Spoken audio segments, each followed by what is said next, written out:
Please listen. Listen up. Jackson is at the White House. There's more money. President Trump tonight on offense. The impeachment inquiry is a scam. It makes it harder to do my job.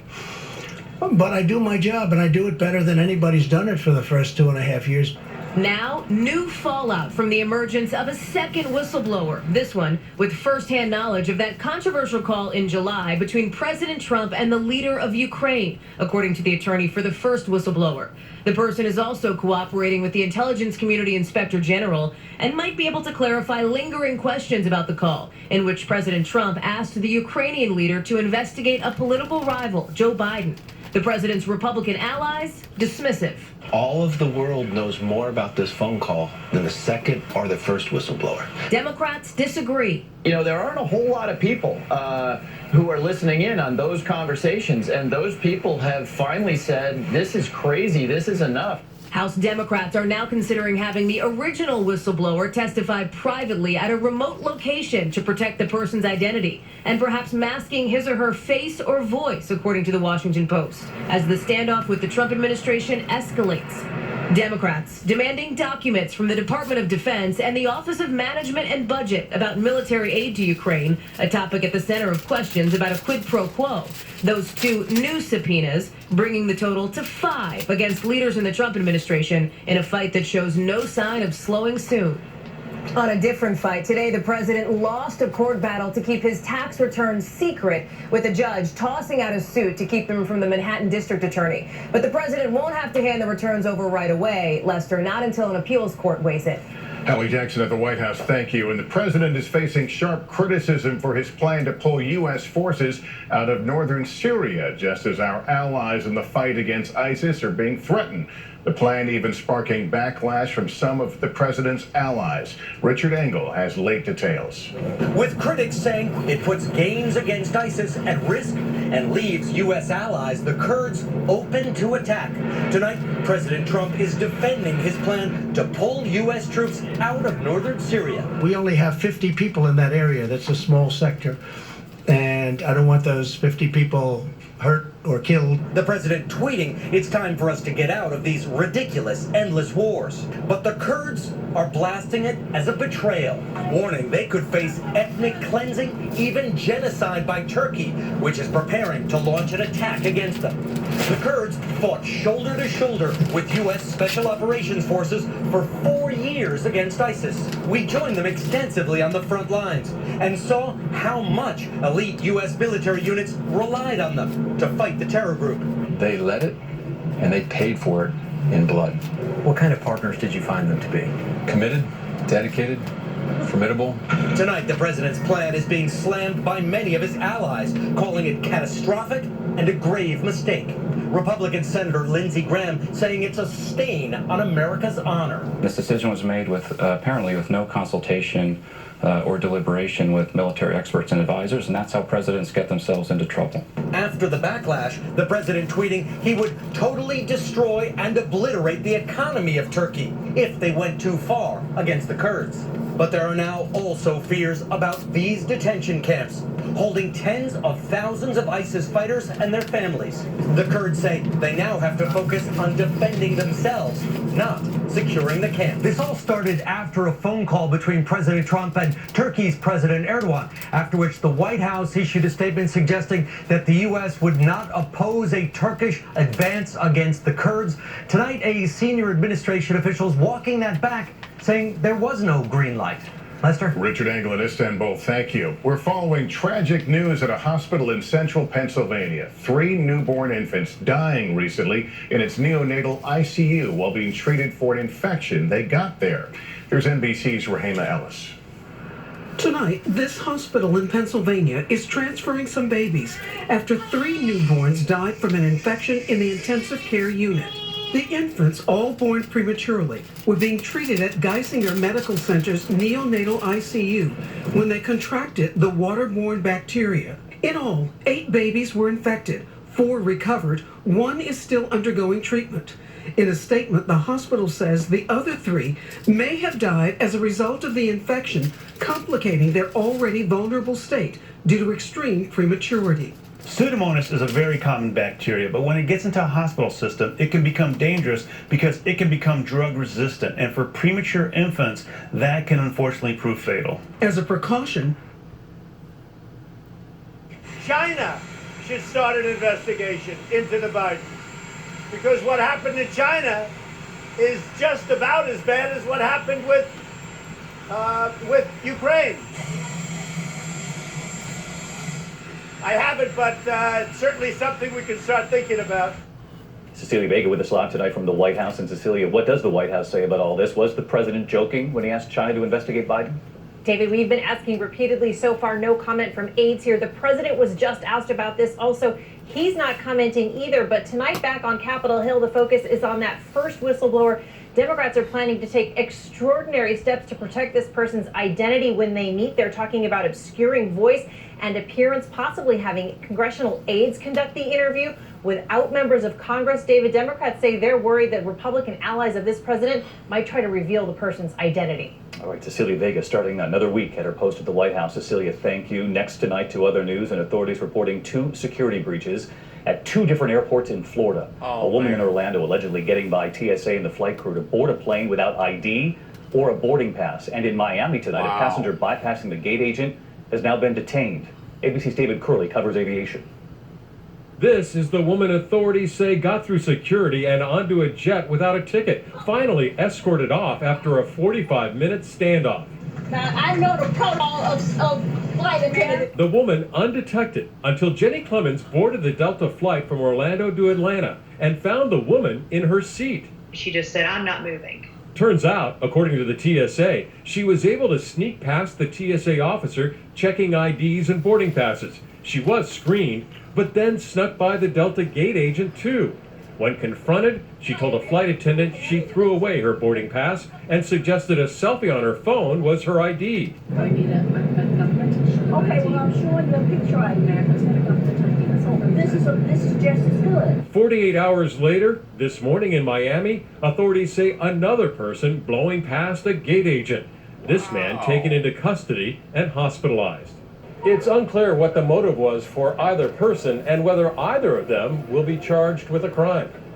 David Curley with us tonight, thank you. And next to a hospital mystery this evening, the deadly outbreak of bacteria at a Pennsylvania hospital. 8 newborns in the neonatal intensive care unit. Just seen that. If you want to see justice. Of course. From us to her, we need her to come back. British officials say they're disappointed with the U.S. response, and Prime Minister Johnson says if this isn't resolved, he's going to personally phone the White House. Lester? Aaron McLaughlin in London, thank you. Good luck in that. NBA is trying to minimize damage after an international incident that started when an executive publicly supported anti-government protesters in Hong Kong. That infuriated China, a highly lucrative market for the league. Imagine. The drama playing out involving big stars and big money. Here's Jeff Bennett. Tonight, China no longer playing ball with the Houston Rockets, following an uproar over this now deleted tweet from the team's general manager, Daryl Morey, supporting protests that have both angered and embarrassed China's communist government. Basketball is big business in China. The league says an estimated 800 million watched NBA programming last season in China, where the Rockets are one of the most popular teams, thanks to China's own Yao Ming, who played 8 seasons. Following the tweet, several Chinese businesses cut ties with the Rockets. And despite its earned reputation for social consciousness, the NBA distanced itself with a statement calling the situation regrettable. A swift backlash leading to a quick walk back. We apologize. We love China. We love playing there. And from Morey himself, I did not intend my tweet to cause any offense. The NBA commissioner today reinforcing the league's support for freedom of expression, but adding the economic impact is already clear. Republican and Democratic lawmakers crying foul. It's un-American to gag people when they're speaking out on behalf of freedom. Some Republicans quick to condemn the NBA while staying silent about President Trump's latest overture to the communist regime. The NBA caught between two cultures as it tries to protect its bottom line. Jeff Bennett, NBC News, Washington. An urgent manhunt is underway in Texas tonight for who killed a key witness in the trial of Amber Geiger, the former Dallas police officer convicted for the murder of her unarmed neighbor. Here's Morgan Chesky with that. His emotional testimony helps convict a Dallas police officer of murder. Tonight, Dallas PD trying to solve the mystery of who killed Joshua Brown. Someone screamed for help and heard gunshots in the car took off. The scene 6 miles from the complex where Brown lived last year when he heard the fatal gunshots fired by Amber Geiger, killing both and John. By the time police arrived here at the complex, officers found Brown outside one of the buildings, shot multiple times, but alive. The only clue who pulled the trigger, a silver 4-door sedan seen speeding from the scene. Brown died in a nearby hospital, but days before, his family attorney says he expressed fears the high-profile trial made him a target. His testimony expected in an upcoming civil suit filed by John's family against the city of Dallas. How pivotal a role would Josh have played in that suit? Joshua would have been one of the first witnesses we called. Lee Merritt, who represented both of John's family and now the Browns, is calling for an independent investigation. The trial ended and 3 days later a star witness was dead. Tonight, Dallas police say there are no suspects, but they remain committed to solving the case. Morgan Chesky, NBC News, Dallas. There is anger tonight among Pittsburgh Steelers fans after a scary hit on the field left 12 to 18 months or so. A fifth homeless man was also injured in the attack. He is still fighting for his life tonight. Meanwhile, the suspect, Randy Santos, is facing 4 counts of murder, Nora, as well as an attempted murder charge. All right, Mola, thank you. There is still much more ahead on tonight's CBS Evening News. Hospital officials take emergency action after deadly bacteria strikes premature babies. How a pro-democracy tweet is threatening the NBA's multi-billion-dollar partnership with China. And Tyler Perry has made millions making audiences laugh. Now he's making movie history. I had no... You're legally entitled to. Call today for a free consultation at 800. Economies of size and scale and the ability to invest in the business is really making a difference in their sales trends versus a lot of the smaller operators. And finally, analysts will be looking out to hear how value is playing among consumers as recession chatter continues, and how new menu items like plant-based meat at places like Burger King and Dunkin' are performing. For Nightly Business Report, I'm Kate Rogers. Harley-Davidson's e-bike may be stuck in neutral, and that's where we begin tonight's market focus. Reuters says that the motorcycle company is seeing weak demand for its new line of electric bikes that are called Livewire due to a nearly $30,000 price tag and a lack of interest from younger and more environmentally friendly riders. Harley shares fell about 3.5% on that news to 34.11. Livongo Health has won a government contract allowing that company's diabetes management program to now be offered to federal employees who either have type 1 or type 2 diabetes. Livongo says that the contract will increase its revenue up to $60 million and bring it up to 45,000 new customers over the next few years. And shares jumped big time today, up 18% to $20.50. ConocoPhillips is hiking its dividend nearly 40% to 42 cents per share. The energy company also announced a $3 billion share buyback program for next year. Conoco rose about 2% to $54.60. Dick's Sporting Goods is looking to hire up to 8,000 seasonal workers for the upcoming holiday season. Next week, the retailer will be hosting its second annual National Signing Day in an effort to help fill those seasonal positions. Dick's hired 5,000 employees at that job event last year. Shares were basically off more than 2% today to finish at $37.94. The NBA finds itself in the middle of a political crisis. One of the teams most popular with fans in China now finds itself in hot water. All because of one tweet. And as Eric Chemi reports, there are billions of dollars at stake for the league, which has spent years growing a massive audience in that country. Once more, you got somebody that's voicing their opinion about the free world pertaining to open, fair democracy. And because this person done that, now it's going to cost the whole team probably millions of dollars, if not billions. we as American citizens do not have the right in making comments towards other foreign governments in the regard towards them retaliating and rebelling against us here in America. What we have here is a major international conflict of interest. And now, since the internet, Facebook, all these other platforms has come into existence, the world has suddenly, all of a sudden, become shrunk to the degree that now people can voice their opinions about what goes on overseas.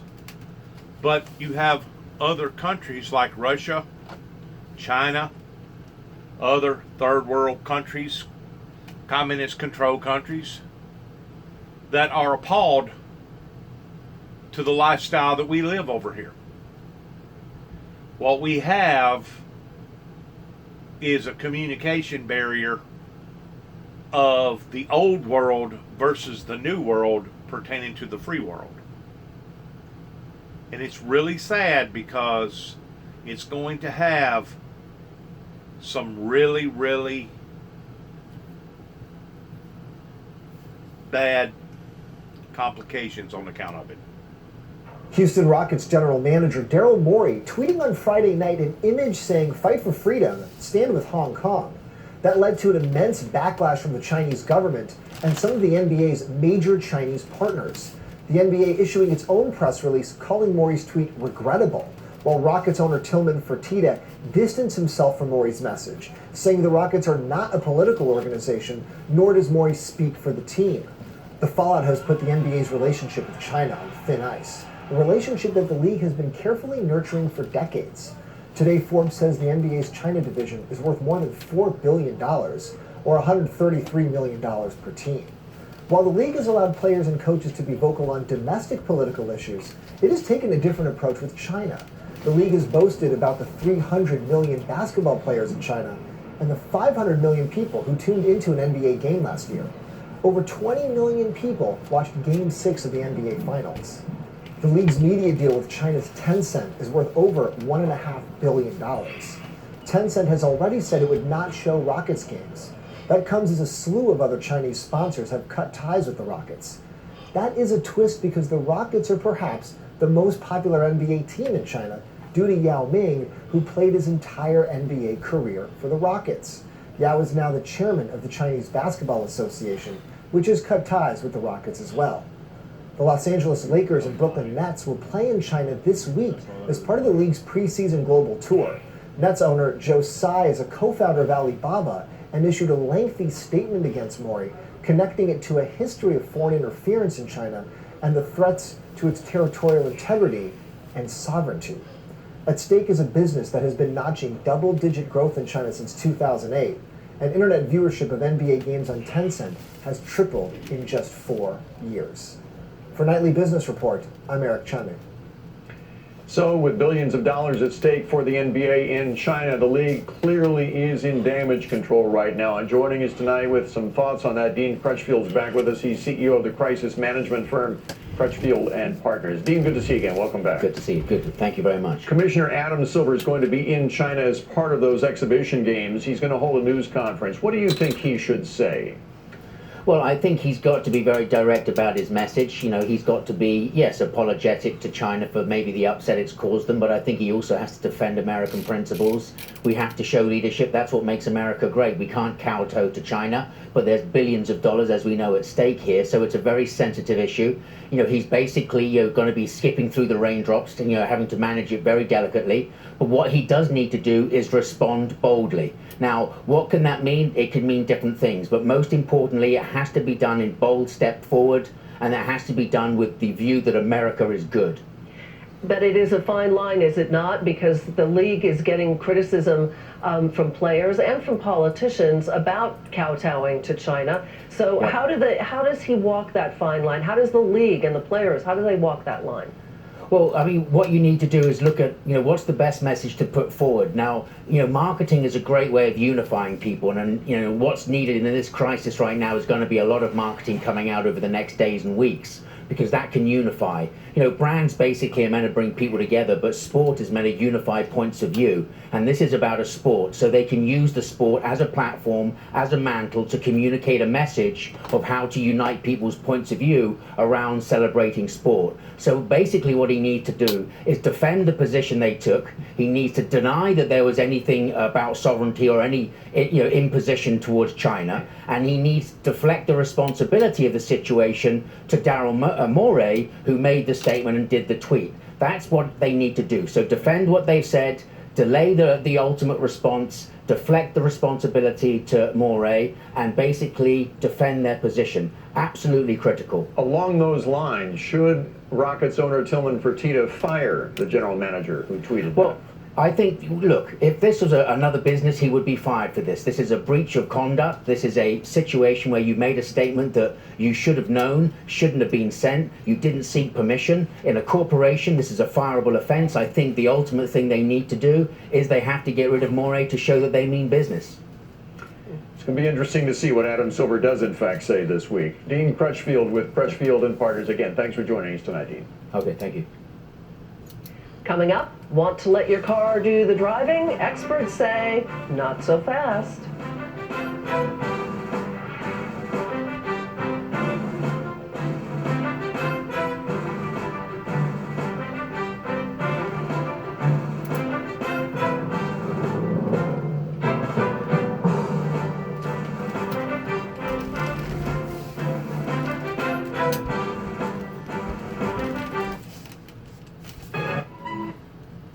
In pairs. Trust Cosequin. Master, you're making good choices. You'll get there. We rent this cabin every year. That's perfect for us. Affordable, convenient, just what we need. Like our wireless service, Consumer Cellular.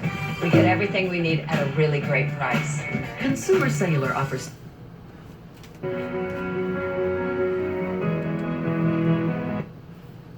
Andre Farr was in the winner's enclosure for the 8th time. That's also historic. Do you ever feel like your to-do list never gets better as a result? That's the kind Lincoln's about. Too many messages. Thanks to my viewers. Good luck to all of us. Shalom.